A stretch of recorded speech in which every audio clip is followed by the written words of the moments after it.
Professor, visando uma carteira de dividendos, vamos pensar em 5 ações aqui, para os próximos anos, para você investir para quem gosta de receber dividendos.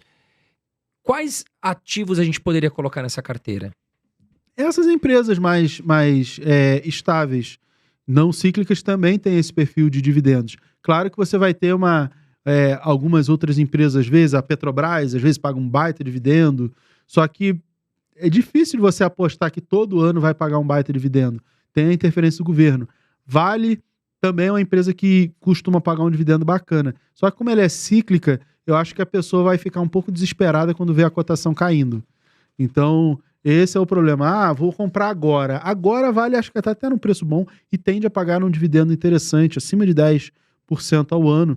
E enquanto ela não subir muito, o dividend yield, que é uma relação com o preço também, né, tende a ficar bem interessante. Só que o problema é que eu acho que as pessoas não têm um estômago necessário para operar esse tipo de ativo. Por isso que elétricas, vai falar aquelas de sempre, Taesa, Transmissão Paulista. A Engie é uma empresa que eu gosto também, mas às vezes paga mais, às vezes paga um pouco menos, procura um pouco de crescimento, mas é uma empresa que tem um balanço legal. Banco também, uma Itaúsa, um Banco do Brasil também, dividendo vai ser interessante. Dessas duas, a Itaúsa é meio que Itaú, né? Então Itaú é sempre ali benchmark, Itaú e BTG para crescimento são despontadas, só que BTG são mais para crescimento e não dividendos. Então, precisa abrir um pouco a mão ali, né, André Esteves? Porque podia aumentar um pouquinho o dividendo do BTG. Mas eles anunciaram... É de crescimento, né? Eles anunciaram até recompra de ações, que é uma maneira indireta da gente ganhar e provoca valorização, mas não com recebimento de dividendos, que é o que acontece muito nos Estados Unidos, né? Recompra de ações, bonificação, que não é dinheiro em conta, porque lá o dividendo, como é tributado, as empresas usam os outros artifícios. Aqui no Brasil, como dividendo é isento, o que eu acho que para ações até poderia ser tributado, né? Porque aí as empresas iam focar em crescer. E aí a gente ia ter mais valorização, talvez mais desenvolvimento da economia, e a gente ia continuar ganhando e ia se aproximar mais do que acontece na Bolsa Americana. Porque lá a gente olha, a Bolsa subiu, mas as empresas estão sempre pensando em crescer. Por quê? Porque o dividendo é tributado, então eles vão pesado, pro 30, crescimento. Né? 30% lá, né? É puxado. Então, eles fazem tudo para não pagar o dividendo, para poder... E aí arrumam outras maneiras. Cresce, investe para a empresa crescer e supervalorizar, ou recompra as ações, ou distribui bonificação, faz outras coisas que não dividendo. Aqui, as empresas pagam dividendo, tá tudo bem, então ela não precisa crescer muito. Então, a gente não vai perceber, assim, um grande crescimento de bolsa brasileira, como a gente percebe de bolsa americana, por isso, mas também porque as ações nos Estados Unidos, e acho que esse é o grande motivo, embora ninguém fale sobre isso, eu acho que o grande motivo de investir nos Estados Unidos, e aí investir nos Estados Unidos é uma crítica que eu tenho quando todo mundo fala assim, investir no exterior. Eu acho que não se deve investir no exterior, investir nos Estados Unidos, né? No final das contas é lá. Você vai mexer na China, mas talvez vai ter problema. Você vai mexer aonde? Você não sabe nem o que tá acontecendo lá. A Alibaba despencou. Cara, é difícil até de analisar, para os analistas é difícil analisar o mercado chinês. Imagina para o investidor leigo. Não tem informação, né? Você vê Alibaba, uma puta empresa legal, muito, né? mas desabou, porque o governo chinês meteu uma porrada de restrições, né? Para as empresas de tecnologia lá. E assim, não é nem que você tem restrição da informação. Que informação que você tem e quanto ela é confiável. Exatamente. É difícil, né? E aí, no final das contas, investir no exterior é investir nos Estados Unidos. Sim. Por que investir nos Estados Unidos? Infelizmente, no Brasil tem muito discurso assim, não, porque a economia vai ruim, não sei o que, você tem que investir nos Estados Unidos. Não, você vai proteger sua carteira com dólar? Não, também não. Os Estados Unidos faz sentido, porque se a gente pegar os últimos 30 anos, a margem líquida, a margem de lucro líquida, você vai pegar lá receita líquida sobre lucro líquido, e vai ter a margem líquida das empresas saiu de 4 para quase 20. Então, se você tem uma margem maior, significa que essas empresas são mais lucrativas, elas vão pagar mais dividendo ou vão reinvestir mais. Por isso que você vê um crescimento independente de quem é o presidente americano, de que ciclo, você tem empresas mais eficientes.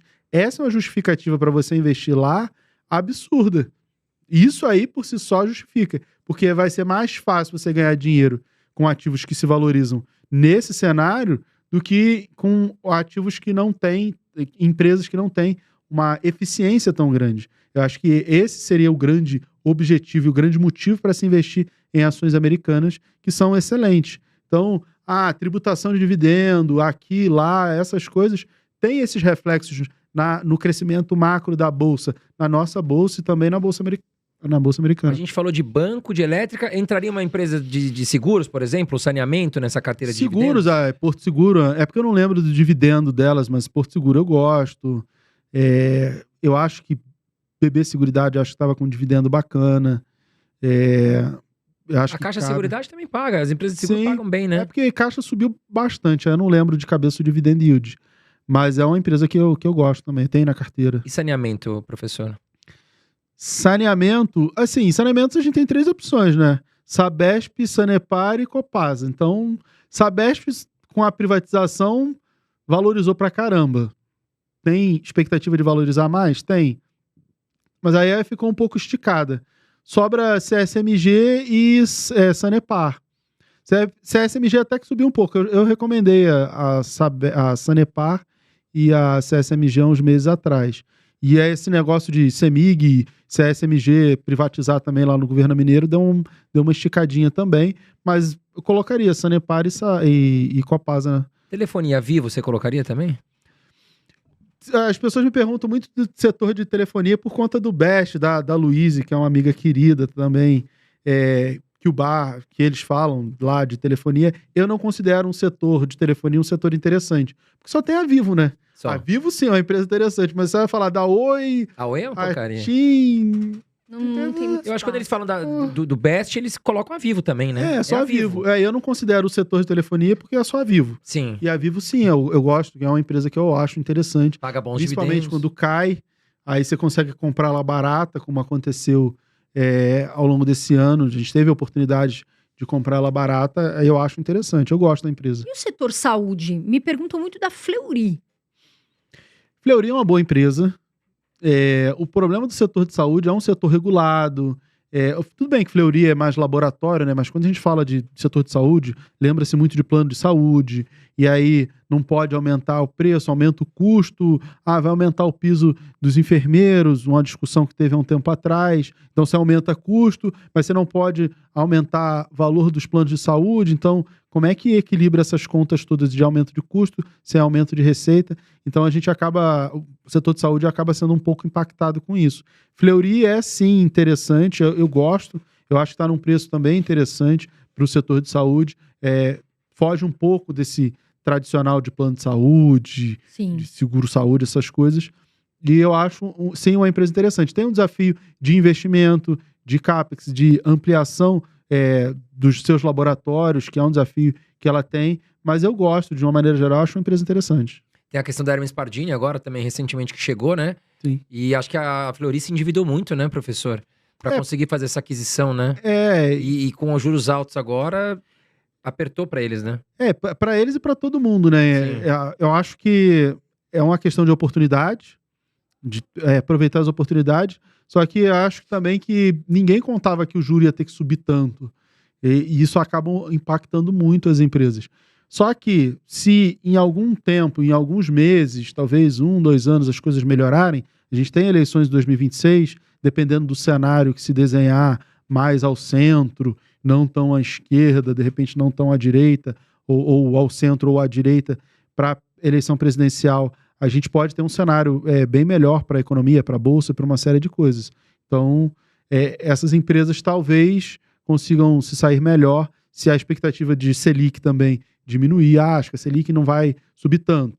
Esse desenho de cenário político para a próxima eleição presidencial ajuda nessa percepção de Selic terminal, de Selic no fim do ciclo de altas menor. Se o mercado entender que a Selic vai ser menor nesse ciclo de alta, no final do ciclo de alta, vai precificar diferente as ações, que hoje em dia todo mundo precifica, a Selic vai subir pra caramba, a empresa tomou dinheiro e essa dívida vai aumentar. Aí você joga isso no preço hoje. Aí você começa a olhar e falar, não vai aumentar tanto. Opa, o desconto que eu vou jogar é menor, eu aceito pagar mais, a ação sobe.